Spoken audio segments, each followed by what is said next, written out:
গণপরিবহনে অর্ধেক যাত্রী আর রাত ৮টার পর দোকানপাট বন্ধের সিদ্ধান্ত, শিগগিরই নির্দেশনা। স্কুল খোলা রাখা না রাখা নিয়ে বৈঠক কাল।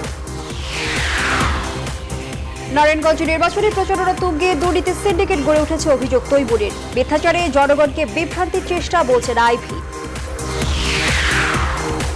রাষ্ট্রপতির সংলাপ অর্থহীন দাবি বিএনপির। সরকার পতনের শপথ নিলেন নেতাকর্মীরা। ব্রাহ্মণবাড়িয়া ১৪৪ ধারা এড়িয়ে সমাবেশ। শুধু ইসি গঠন নয়, সংলাপে দলগুলোর মানসিকতা বুঝতে চান রাষ্ট্রপতি। প্রতিক্রিয়া বুঝে কৌশল ঠিক করবে ক্ষমতাসীন দল, মত বিশ্লেষকদের। রাজধানীতে সড়কে মৃত্যুর মিছিল বাড়ছেই। দেশ জুড়ে গেল বছরে প্রাণহানি ৫,০০০-এরও বেশি মানুষের। বেড়েছে মোটরসাইকেল দুর্ঘটনা। ময়মনসিংহে ২ গারো কিশোরী ধর্ষণ মামলায় র্যাবের জালে মূল আসামি। নোয়াখালীর ঘটনায় পুলিশ সদস্য সহ ৪ জন গ্রেপ্তার। এবং কাল সিরিজের দ্বিতীয় টেস্টে মাঠে নামছে বাংলাদেশ। ঐতিহাসিক জয় উজ্জীবিত টাইগাররা, অনুশীলনে বৃষ্টির বাধা।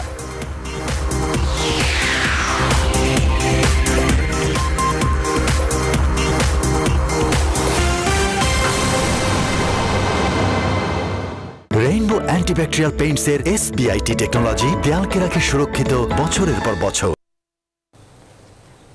স্বাগত জানাচ্ছি নিউজ 24 রাত 10টার সংবাদে। পুরো সংবাদের সঙ্গে রয়েছে আমরা দুজন, আমি ফারনেস জুই, আমি আকাশ এহসান। দেখছিলেন সংবাদ শিরোনাম। এবারে পুরো খবর। যাত্রীবাহী বাস, ট্রেন, লঞ্চ সহ সব পরিবহনে বহন করতে হবে অর্ধেক যাত্রী। সব ধরনের দোকানপাট বন্ধ হবে রাত ৮টার মধ্যে। শিগগিরই সিদ্ধান্ত বাস্তবায়নের নির্দেশনা আসবে বলে জানিয়েছেন স্বাস্থ্যমন্ত্রী জাহিদ মালিক। শনিবার দুপুরে মানিকগঞ্জে শীতবস্ত্র বিতরণ অনুষ্ঠানে তিনি এসব কথা বলেন। জানান, দেশে করোনা আক্রান্তের সংখ্যা আশঙ্কাজনকভাবে বেড়েছে, যা আগের চেয়ে ৪০০ গুণ বেশি। এদিকে করোনা সংক্রমণ বেড়ে যাওয়ায় শিক্ষা প্রতিষ্ঠানের বিষয়ে সিদ্ধান্ত নিতে আগামীকাল বৈঠকে বসছে শিক্ষা মন্ত্রণালয়। অন্তরা বিশ্বাসের প্রতিবেদন। বিশ্বজুড়ে নতুন করে চিন্তার কারণ হয়ে দাঁড়িয়েছে করোনার নতুন ধরন ওমিক্রন। প্রতিদিনই লাফিয়ে লাফিয়ে বাড়ছে সংক্রমণ। বাংলাদেশও রয়েছে সেই তালিকায়। এমন বাস্তবতায় ফের বিধিনিষেধ জারি করার কথা ভাবছে সরকার। শনিবার মানিকগঞ্জে এক অনুষ্ঠানে স্বাস্থ্যমন্ত্রী জানিয়েছেন, বাস, ট্রেন, লঞ্চ সহ সকল গণপরিবহনে নিতে হবে অর্ধেক যাত্রী। রাত ৮টার পর বন্ধ রাখতে হবে দোকানপাট। পরিস্থিতি খারাপ হলে শিক্ষা প্রতিষ্ঠান বন্ধের চিন্তাও রয়েছে। যেমন দোকানপাট 10টার মধ্যে, 10টার জায়গায় 8টার মধ্যে বন্ধ করে ফেলতে হবে, এই নির্দেশনা চলে আসবে। এবং আমাদের যে বিভিন্ন যে যানবাহন আছে, বাস আছে, আমাদের লঞ্চ আছে, ট্রেন আছে, সেখানে অর্ধেক যাত্রী নিয়ে চলাচল করার একটা সিদ্ধান্ত হয়েছে। তবে শিক্ষামন্ত্রী জানালেন, আপাতত শিক্ষা প্রতিষ্ঠান বন্ধ হচ্ছে না। করোনার সুযোগ নিয়ে একটি চক্র উপবৃত্তির বিষয়ে অপপ্রচার চালাচ্ছে জানিয়ে সবাইকে সতর্ক থাকার আহ্বানও জানান তিনি।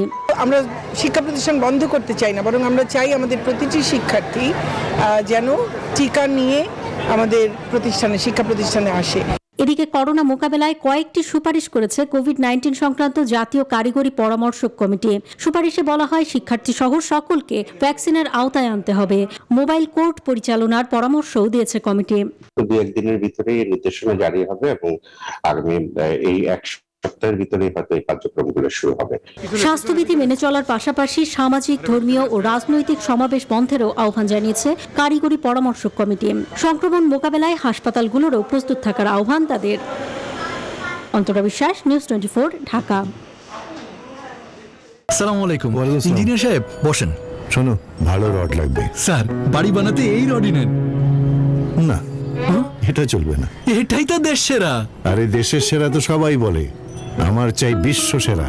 বিশ্ব সেরা কোনটা? রড তো একটাই, জিপিএইচ কোয়ান্টাম। মানে 100% পরিশোধিত জিপিএইচ স্টিল বিশ্ব সেরা কোয়ান্টাম প্রযুক্তিতে তৈরি। আর এই কোয়ান্টাম প্রযুক্তি এশিয়ায় জিপিএইচ এ প্রথম এবং একমাত্র। বুঝছি স্যার, একদম ক্লিয়ার। সেরা আর বিশ্ব সেরার মধ্যে অনেক তফাৎ। সত্যই বাংলাদেশ অনেক আগায় গেছে। GPH quantum, world's best steel. দেশে 24 ঘন্টায় করোনায় একজনের মৃত্যু হয়েছে।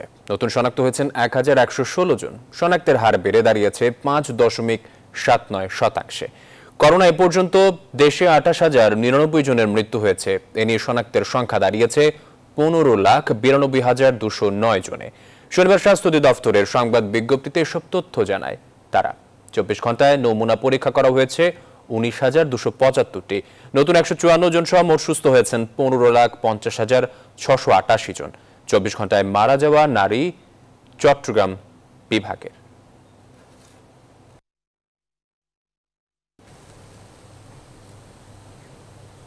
বিশ্বজুড়ে ফের চোখ রাঙাচ্ছে করোনা।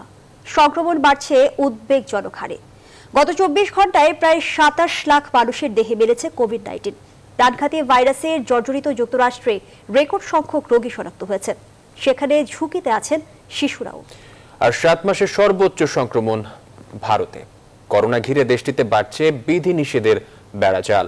বিদেশ থেকে আসা সব যাত্রীর জন্য 7 দিনের কোয়ারেন্টিন বাধ্যতামূলক সহ ঝুঁকিপূর্ণ দেশের তালিকাও বাড়ানো হয়েছে। বিশেষজ্ঞরা বলছেন, মূলত টিকা না নেওয়ার অমিক্রন সুনামিতে বাড়ছে শনাক্তের হার। মাসুদ রানার ডেস্ক রিপোর্টে বিস্তারিত। বিশ্বে করোনা আক্রান্ত রোগীর সংখ্যা 10 কোটি ছাড়াতে 1 বছর সময় লাগলেও ডেল্টার দাপটের পরের 10 কোটি শনাক্তে লাগে অর্ধেক সময়। ওমিক্রনের বিস্তারে এর পরের 10 কোটি শনাক্তে সময় লেগেছে আরও কম। আর গেল কয়দিনে 20 লাখের ঘর অতিক্রম করেছে করোনা। প্রতিনিয়ত গড়ছে সংক্রমণের রেকর্ড, যা এখন 27 লাখ ছাড়িয়ে গেছে। শুধু যুক্তরাষ্ট্রে একদিনে শনাক্ত হচ্ছে 8 লাখের বেশি রোগী। এর মধ্যে দেশটিতে স্বাস্থ্য ব্যবস্থার নানা সংকট দেখা দিয়েছে। এমনকি ওমিক্রনের শিশুদের আক্রান্ত বাড়ছে। দুঃখজনকভাবে আমরা দেখছি যে শিশুদের জন্য হাসপাতালে ভর্তির হার বেড়ে যাচ্ছে। যেসব শিশুদের টিকা দেয়া তারাও আক্রান্ত হচ্ছে। ভারতে একদিনে প্রায় 1.5 লাখ রোগী শনাক্ত হয়েছে। জানুয়ারির শেষে এই সংখ্যা দৈনিক 4 থেকে 8 লাখে পৌঁছাতে পারে। পশ্চিমবঙ্গ সরকারের তথ্য বলছে, করোনা পরীক্ষায় বর্তমানে প্রতি 5 জনে শনাক্ত হচ্ছে 1 জন। সংক্রমণ মাত্রা ছাড়া হয়ে ওঠায় বিদেশ থেকে আসা সব যাত্রীদের জন্য 7 দিনের কোয়ারেন্টাইন বাধ্যতামূলক সহ ঝুঁকিপূর্ণ দেশের তালিকাও বৃদ্ধি করেছে ভারতের কেন্দ্রীয় সরকার। এদিকে সংক্রমণের জেরে বিশ্বব্যাপী ভেঙে পড়তে পারে স্বাস্থ্য ব্যবস্থা। যুক্তরাজ্যের হাসপাতালে ভর্তি বৃদ্ধি পাওয়ায় স্বাস্থ্যকর্মীদের সহায়তার জন্য সেনা সদস্যদের নিয়োগ করা হয়েছে। সংক্রমণ ব্যাপকভাবে বাড়তে থাকায় মসজিদে অবস্থানকালে সামাজিক দূরত্ব বজায় রাখা ও মাস্ক পরা বাধ্যতামূলক করেছে কুয়েত সরকার।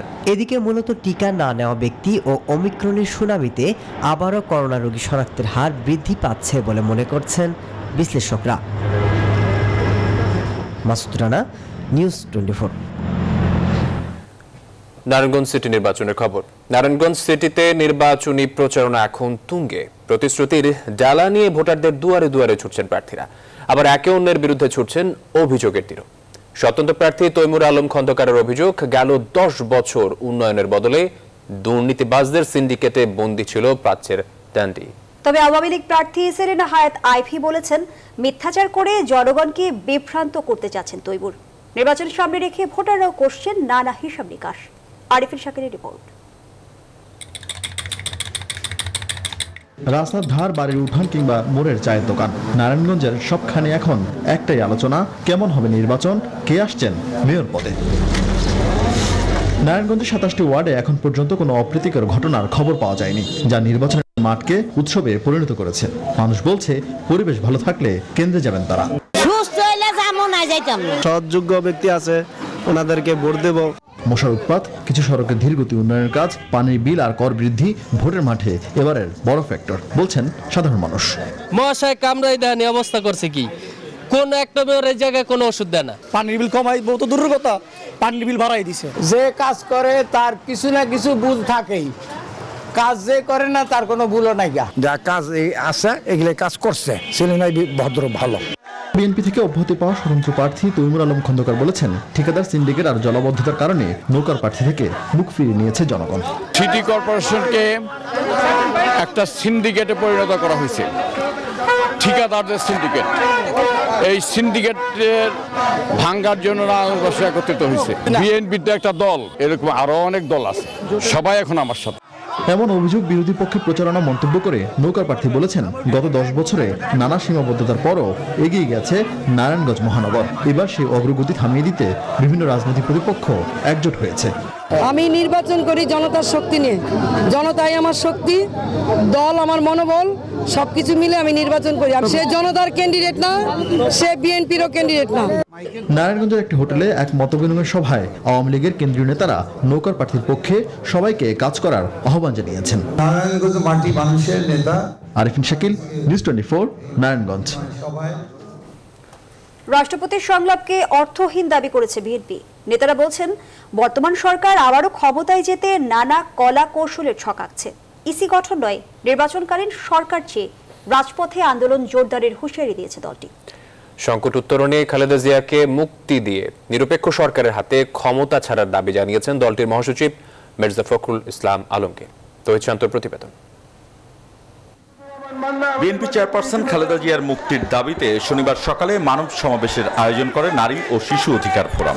সমাবেশে বিএনপি নেতাদের সঙ্গে অন্য বিরোধী দলের নেতারাও যোগ দেন। সমাবেশে যোগ দেয়া নেতারা বলেন, খালেদা জিয়ার মুক্তির সঙ্গেই জড়িয়ে আছে গণতন্ত্রের মুক্তি। আমরা এমন কোন পথ বাকি রাখবো না, এমন কোন পন্থা বাকি রাখবো না মাননীয় দেশনেত্রীর চিকিৎসা এবং মুক্তি আদায় করতে। আজ যদি ঘোষণা দেন বেগম জিয়া ওই হসপিটালের বেডে শুয়ে রেসকোর্স ময়দানে জনগণের কাছে দোয়া চাইতে আসবেন, তাহলে রেসকোর্স ময়দানে কোনো জায়গা হবে না।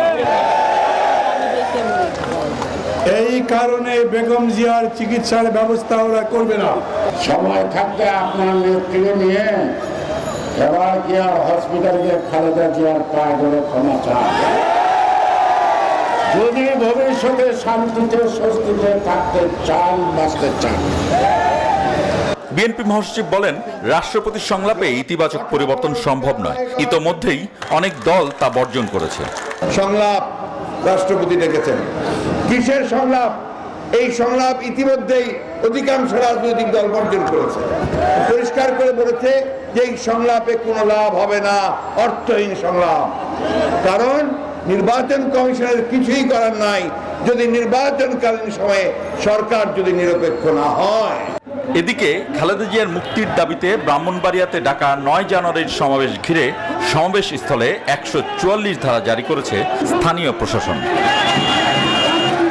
তৌহিদ শান্ত, নিউজ 24, ঢাকা। শুধু ইসি গঠন নয়, রাজনীতি নিয়ে দলগুলোর মনও বুঝতে চান রাষ্ট্রপতি। এমন ইঙ্গিত দিয়ে সংলাপে অংশ নেওয়া কয়েকটি রাজনৈতিক দলের নেতারা বলেছেন, রাজনীতি কিভাবে রাজনীতিবিদদের হাতে ফিরিয়ে দেয়া যায় সে নিয়েও চিন্তা আছে রাষ্ট্রের অভিভাবকের। বিশ্লেষকরা মনে করেন, সংলাপ নিয়ে প্রতিক্রিয়া দেখে সামনের দিনে কৌশল ঠিক করতে চায় ক্ষমতাসীন আওয়ামী লীগ। আরিফিন শাকিলের প্রতিবেদন। নির্বাচন কমিশন গঠনের সার্চ কমিটির জন্য দ্বিতীয়বারের মতো রাজনৈতিক দলের সাথে সংলাপ করছেন রাষ্ট্রপতি আব্দুল হামিদ। 20 ডিসেম্বর থেকে শুরু হওয়া সেই সংলাপে এরই মধ্যে অংশ নিয়েছে 18টি রাজনৈতিক দল। সংলাপে অংশ নেওয়া দলের নেতারা বলছেন, বৈঠকে নির্বাচন কমিশন নিয়ে আলোচনার পাশাপাশি রাজনীতির অন্যান্য বিষয় নিয়েও জানতে চেয়েছেন রাষ্ট্রপতি। আলোচনা হয়েছে গণতন্ত্র, ভোটাধিকার আর রাজনীতিবিদদের হাতে রাজনীতি ফিরিয়ে দেওয়ার পন্থা নিয়েও।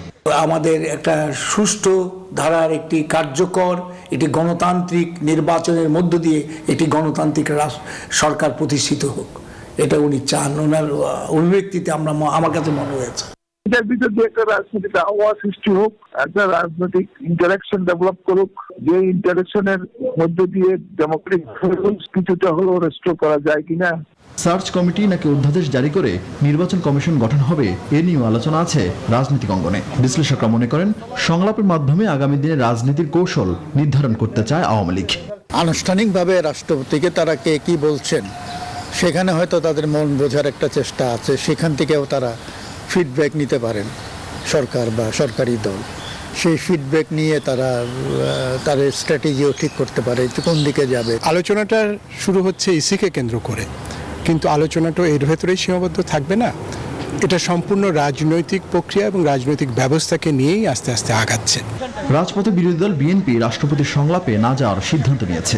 গত জাতীয় নির্বাচনের আগে প্রধানমন্ত্রীর সঙ্গে সংলাপে বসেছিল দলটির নেতৃত্বাধীন জোট ঐক্যফ্রন্ট।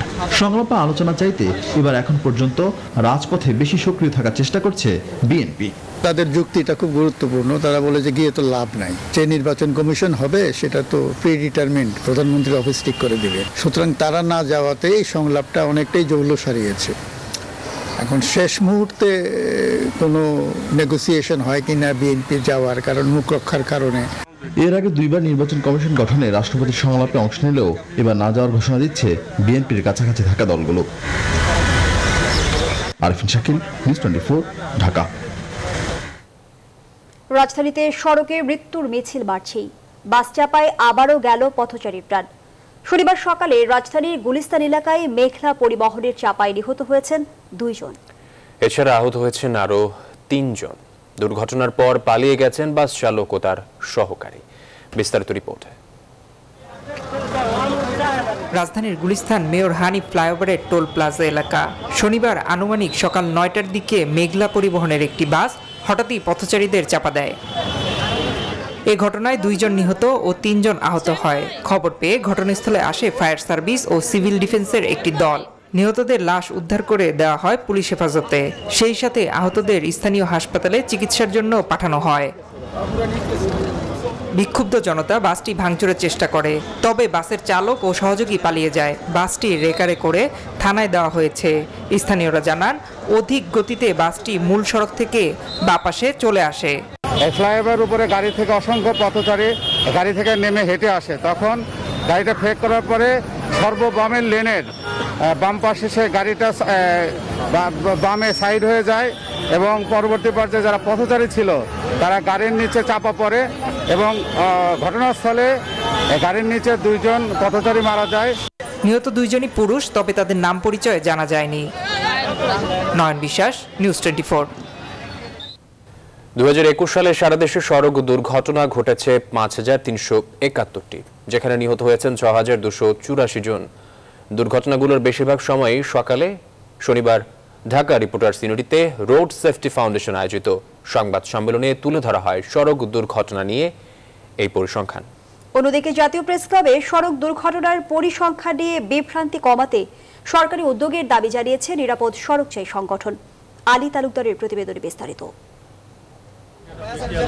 প্রতিদিন সারা দেশ সহ রাজধানীতেই সড়ক দুর্ঘটনায় প্রাণ হারান যানবাহনে থাকা যাত্রী, এমনকি সাধারণ পথচারীরাও। বিভিন্ন সংগঠন ও সাধারণ শিক্ষার্থীদের থেকে নিরাপদ সড়ক নিয়ে সোচ্চার আন্দোলন হলেও থেমে নেই সড়ক দুর্ঘটনায় মৃত্যুর মিছিল। শনিবার রাজধানীর ডিআরইউতে রোড সেফটি ফাউন্ডেশন প্রকাশ করে 2021 সালের সড়ক দুর্ঘটনার পরিসংখ্যান, যেখানে বলা হয়েছে 2021 সালে সারা দেশে সড়ক দুর্ঘটনার সংখ্যা 5371টি, মোটর সাইকেলের দুর্ঘটনা 2078টি, মোটরসাইকেল দুর্ঘটনায় নিহত 2214 জন, পথচারী নিহত 1523 জন, চালক ও সহকারী নিহত 798 জন, 123টি রেল দুর্ঘটনায় নিহত 147 জন। ফাউন্ডেশনটির পক্ষ থেকে বলা হয়, দেশের সড়ক পরিবহন খাতে যে অব্যবস্থাপনা, দুর্নীতি, চাঁদাবাজি ও নৈরাজ্য চলছে তা বন্ধ করা সহ টেকসই জনবান্ধব পরিবহন কৌশল প্রণয়ন করার কথা। যথেষ্ট সংখ্যক প্রশিক্ষিত ও অভিজ্ঞ সহযোগী কর্মকর্তা নিয়োগ দেওয়া উচিত। এদিকে জাতীয় প্রেস ক্লাবে এক সংবাদ সম্মেলনে সড়ক দুর্ঘটনা নিয়ে ডাটা সেন্টার, সরকারি উদ্যোগে সঠিক পরিসংখ্যান ও টাস্ক ফোর্সের 111টি সুপারিশ বাস্তবায়ন সহ নেতৃত্ব পরিবর্তনের দাবি জানান নিরাপদ সড়ক চাই আন্দোলনের চেয়ারম্যান। এই মানসিকতা পরিবর্তন না হলে কেমন হবে? আপনি আপনার যাবে কোথায়? আপনার রোজগারের জন্য আপনি আমাকে মেরে ফেলবেন? ঢাকা রুট ফ্রাঞ্চাইজির যে পরিকল্পনা নেওয়া হয়েছে তা পুরোপুরি বাস্তবায়নের দাবিও জানান তিনি। তারা যদি এটা না করে আমরা কতটুকু। আলী তালুকদার, নিউজ 24, ঢাকা। ময়মনসিংহের হালুয়াঘাটে গারো সম্প্রদায়ের 2 কিশোরী গণধর্ষণ মামলার মূল আসামি সোলাইমান হোসেন রিয়াদকে গ্রেপ্তার করেছে র্যাব। শুক্রবার মধ্যরাতে তাকে গ্রেপ্তার করা হয়। এদিকে নোয়াখালীতে সুধারাম মডেল থানার বেষ্টনীর মধ্যেই 23 বছর বয়সী নারীকে ধর্ষণের ঘটনায় জেলা ট্রাফিক পুলিশের কনস্টেবল সহ 4 জনকে গ্রেপ্তার করেছে পুলিশ। প্রতিনিধিদের সহায়তায় মৌ খন্দকারের প্রতিবেদন।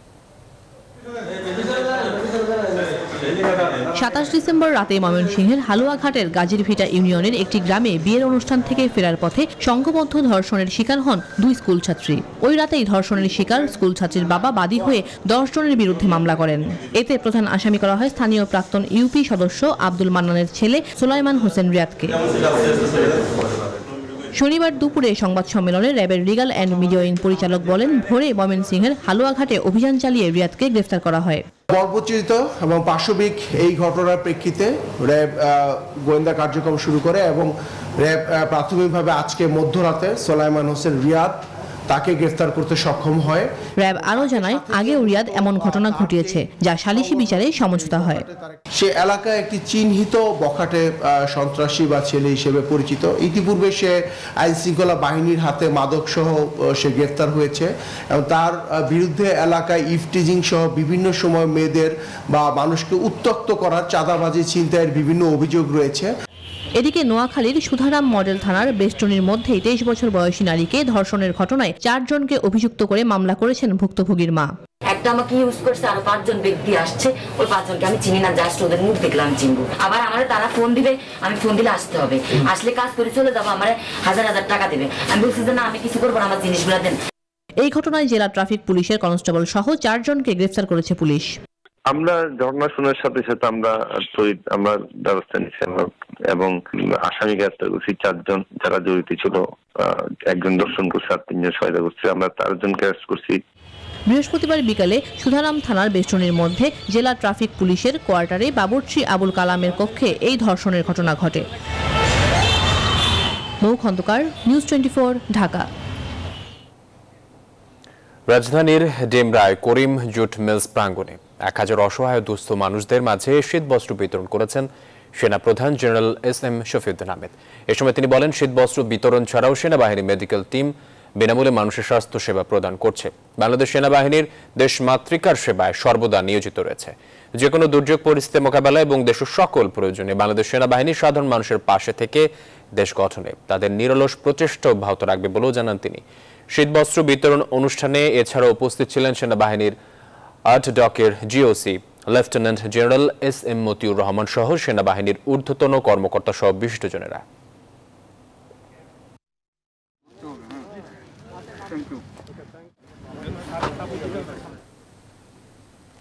দেশের অবকাঠামো উন্নয়ন ও প্রকৌশলীদের পেশাগত মান উন্নয়নে সড়ক পরিবহন মন্ত্রণালয় আন্তরিকভাবে কাজ করছে বলে জানিয়েছেন সড়ক ও জনপথ প্রকৌশলী সমিতির সভাপতি অতিরিক্ত প্রকৌশলী AK মনির হোসেন পাঠান। রাজধানীর তেজগাঁয়ে সড়ক ও জনপথ অধিদপ্তরের অডিটোরিয়ামে সড়ক ও জনপথ প্রকৌশলী সমিতির 31তম বার্ষিক সাধারণ সভা অনুষ্ঠানে তিনি একথা বলেন। অনুষ্ঠানে সমিতির সাধারণ সম্পাদক প্রকৌশলী অমিত কুমার চক্রবর্তী বলেন, প্রকৌশলীদের সক্ষমতা বৃদ্ধি পেয়েছে। এর আগে সকালে সড়ক পরিবহন ও মহাসড়ক বিভাগের সচিব মোহাম্মদ নজরুল ইসলাম অনুষ্ঠান উদ্বোধন করেন। অনুষ্ঠানে বসুন্ধরা বিটুমিন প্লান্টের হেড অব প্লান্ট নাফিস ইমতিয়াজ আলম বলেন, বসুন্ধরা গ্রুপ দেশে দীর্ঘস্থায়ী সড়ক যোগাযোগ ব্যবস্থা গড়ে তুলতে গুরুত্বপূর্ণ অবদান রাখছে। একসঙ্গে কাজ করতে পারলে বাংলাদেশে বিটুমিনের নমনীয় সড়ক নির্মাণে বৈপ্লবিক পরিবর্তন আসবে বলে আশা প্রকাশ করেন তিনি। অনুষ্ঠানে আরও উপস্থিত ছিলেন বসুন্ধরা গ্রুপের ব্যবস্থাপনা পরিচালকের সেক্রেটারি মাকসুদুর রহমান ও বসুন্ধরা বিটুমিনের বিপণন বিভাগের assistant general manager Sukanta Kumar Saha সহ বসুন্ধরা বিটুমিনের বিভিন্ন স্তরের কর্মকর্তা। এর আগে কেরানীগঞ্জে বসুন্ধরা বিটুমিন প্ল্যান্টের উপর প্রামাণ্যচিত্র উপভোগ করেন সড়ক ও জনপথ প্রকৌশলীরা। সন্ধ্যায় এক মনোজ্ঞ সাংস্কৃতিক অনুষ্ঠানের আয়োজন করা হয়। ভবিষ্যতে এর সার্থকতা আরো উত্তরোত্তর বৃদ্ধি পাবে সে আশা রাখছি। কষ্ট করে এই অনুষ্ঠানে থাকার জন্য সবাইকে ধন্যবাদ এবং আপনার যথারীতি আমাদের পরবর্তী যে 3টা পর্ব আছে, 3টার সময় বিদায়ী অনুষ্ঠান, বিদায়ী সম্বোধন অনুষ্ঠান, সেখানে অবশ্যই আপনাদের থাকার অনুরোধ করব। যে কোনো ধরনের টেইলার প্রোডাক্ট সাপ্লাই দেওয়ার জন্য বসুন্ধরা বিটুমিন প্ল্যান্ট পুরোপুরি প্রস্তুত। আপনাদের যে কোনো ধরনের রিকোয়ারমেন্ট দেশের যে প্রান্তে হোক, যে কোনো ক্লাইমেটিক কন্ডিশনে হোক, we have the ability to tailor it. Bangladeshi উদ্যোক্তাদের ব্যবসা সম্প্রসারণে ভারতে কাজের সুযোগ দেওয়া হবে বলে জানিয়েছেন বাংলাদেশে নিযুক্ত ভারতীয় হাই কমিশনার বিক্রম দোরাই স্বামী। বাংলাদেশের উন্নয়নে ভারত সবসময় সহযোগিতা করবে বলেও জানান তিনি। শনিবার রাজধানীর ডিপ্লোমা ইঞ্জিনিয়ার্স ইনস্টিটিউট মিলনায়তনে স্বাধীনতার সুবর্ণ জয়ন্তী উপলক্ষে আয়োজিত আলোচনা সভায় তিনি এই কথা জানান। অনুষ্ঠানে প্রধানমন্ত্রীর অর্থনৈতিক উপদেষ্টা ডক্টর মশিউর রহমান ভারত বাংলাদেশ দ্বিপক্ষীয় সম্পর্ক জোরদারের পাশাপাশি বাংলাদেশে বিনিয়োগের আহ্বান জানান।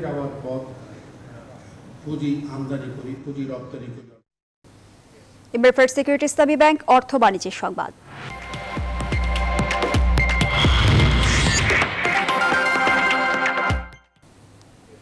যাত্রীরা যাতে রিক্সা ভাড়া মোবাইলে পরিশোধ করতে পারেন তার উদ্যোগ নিয়েছে ট্রাস্ট আজিয়াটা পে ট্যাপ। শনিবার রাজধানী ধানমন্ডিতে পাইলট প্রজেক্টের উদ্বোধন করেন ট্রাস্ট ব্যাংকের ব্যবস্থাপনা পরিচালক অ্যান্ড প্রধান নির্বাহী কর্মকর্তা ট্রাস্ট আজিয়াটা ডিজিটালের ডিরেক্টর হুমায়ুন আজম। ধানমন্ডি এলাকায় নতুন উদ্যোগের অংশ হিসেবে 3 শতাধিক রিক্সা চালককে একটি করে কিউআর কোড সংবলিত কার্ড দেওয়া হয়েছে। যাত্রীরা ট্যাপ অ্যাপ দিয়ে স্ক্যান করে রিক্সা চালকের ট্যাপ ওয়ালেটে ভাড়া দিতে পারবেন। ফার্স্ট সিকিউরিটি ইসলামী ব্যাংক ও institute for developing science and health ইনিশিয়েটিভের যৌথ উদ্যোগে ঢাকা বিশ্ববিদ্যালয়ের রোকেয়া হলে বিনামূল্যে থ্যালাসেমিয়া পরীক্ষণ ও সচেতনতা কর্মসূচি অনুষ্ঠিত হয়েছে। থ্যালাসেমিয়া একটি মারাত্মক মৃত্যু ঝুঁকিপূর্ণ রোগ যা বাবা মায়ের মাধ্যমে সংক্রমিত হয়। থ্যালাসেমিয়া রোগ প্রতিরোধ করা সম্ভব যদি একজন থ্যালাসেমিয়া বাহক অন্য আরেকজন থ্যালাসেমিয়া বাহককে বিয়ে না করেন। এজন্যই প্রত্যেক বিবাহযোগ্য ব্যক্তির থ্যালাসেমিয়া পরীক্ষা অত্যন্ত জরুরি। অনুষ্ঠানে আইডেশির লিড ডক্টর ফেরদৌসি কাদরি ও ফার্স্ট সিকিউরিটি ইসলামী ব্যাংকের ব্যবস্থাপনা পরিচালক সৈয়দ ওয়াশেক মোহাম্মদ আলী সহ অনেকে উপস্থিত ছিলেন। দেশজুড়ে শীতার্ত মানুষের মাঝে সাহায্যের হাত বাড়িয়ে দিয়েছে দেশের শীর্ষ ব্যবসায়ী গ্রুপ বসুন্ধরা। শনিবার সকালে নওগাঁর সাপাহার উপজেলায় 300 জন অসহায় ও দরিদ্র পরিবারকে এই সহায়তা দেওয়া হয়েছে। বসুন্ধরা গ্রুপের চেয়ারম্যান আহমেদ আকবর সুবহানের নির্দেশনায় সারা দেশে কার্যক্রম চলমান রয়েছে। বসুন্ধরার এই উপহার দেশের অসহায় দরিদ্রদের কাছে পৌঁছে দেওয়ার লক্ষ্যে সার্বিক কাজ করছে দেশের বৃহত্তম সামাজিক সংগঠন কালের কণ্ঠ শুভ সংঘ। নওগাঁ থেকে বাবুল আক্তার রানার তথ্য ও ছবিতে ডেস্ক রিপোর্ট। শীতার্ত মানুষের মাঝে শীতবস্ত্র সহায়তা কার্যক্রম শুরু করেছে দেশের সবচেয়ে বড় ব্যবসায়ী গ্রুপ বসুন্ধরা। শীতপ্রবণ উত্তরাঞ্চলের নওগাঁ জেলার জয়পুর রাজ্যধর সরকারি প্রাথমিক বিদ্যালয়ের মাঠে শনিবার স্বাস্থ্যবিধি মেনে অসহায় দরিদ্র মানুষকে শীতবস্ত্র বিতরণ করা হয়। বসুন্ধরা গ্রুপের এই সহায়তা পেয়ে তারা দারুণ খুশি। বসুন্ধরার থেকে আমার কম্বল দিল, দোয়া করি আরো জানি উন্নতি হয়, আরো জানি আমরা পাই। বসুন্ধরা গ্রুপ আল্লাহ ভালো জানে, কম্বল পেয়ে খুব অত্যন্ত খুশি এবং আমরা দোয়া করি বসুন্ধরা গ্রুপ যেন উন্নতির পথে এগিয়ে যায়। দেশের 60,000 শীতার্তদের মাঝে শুভ সংঘের মাধ্যমে শীতবস্ত্র পৌঁছে দেওয়ার নির্দেশনা দিয়েছেন বসুন্ধরা গ্রুপের চেয়ারম্যান আহমেদ আকবর সোবহান। সে অনুসারে সাপাহারের 300 জন দরিদ্র মানুষকে কম্বল দেওয়া হয়েছে। বসুন্ধরা গ্রুপের মাননীয় চেয়ারম্যান স্যারের নির্দেশনায় আমরা নওগাঁয় শীতার্ত মানুষের মাঝে কম্বল বিতরণ শুরু করেছি। নওগাঁ জেলার 2000 মানুষকে আমরা এই কম্বল উপহার হিসেবে দিচ্ছি। বসুন্ধরা গ্রুপের চেয়ারম্যানকে ধন্যবাদ ও কৃতজ্ঞতা জানিয়েছেন স্থানীয় প্রশাসন। দেশের মানুষের সাহায্যার্থে বসুন্ধরা গ্রুপের মতো অন্যদেরও এগিয়ে আসার আহ্বান জানান তারা। শীতের যে মানুষ কষ্ট পায় এটা থাকবে না। সব ধরনের দুর্যোগ এবং মহামারীর সময় আমরা আশা করি বসুন্ধরা গ্রুপ এইভাবে মানুষের পাশে থাকবে। যুব সংঘের উদ্যোগে যে শীতবস্ত্র শীতার্তর মাঝে বিতরণ করা হলো, এটা খুব একটা ভালো উদ্যোগ। আমরা দোয়া করি তারা আরও এই উদ্যোগটা বেশিভাবে নেবে। Desk report, news 24। এবার আন্তর্জাতিক।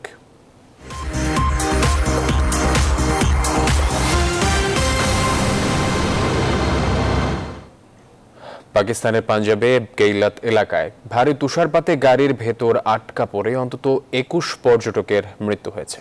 শনিবার দেশটির সেনাবাহিনী সড়ক পরিষ্কার এবং আটকে পড়াদের উদ্ধারের অভিযান শুরু করে। উদ্ধার করা হয় 1000-এর বেশি মানুষকে। দেশটির স্বরাষ্ট্র মন্ত্রণালয় এক বিবৃতিতে জানায়, অস্বাভাবিক ভারী তুষারপাত দেখতে গত কয়েকদিনে 10,000-এর বেশি গাড়ি প্রবেশ করেছে, যে কারণে মুরির মহাসড়কে দেখা দিয়েছে ব্যাপক যানজট। এসব যানবাহনের বেশিরভাগ আরোহী পর্যটক। দর্শক, এবার খেলার সংবাদ জানতে চলে যাচ্ছি পিঙ্কির কাছে। ধন্যবাদ আকাশ আপনাকে। আর এবার ক্লেমন খেলার সংবাদ।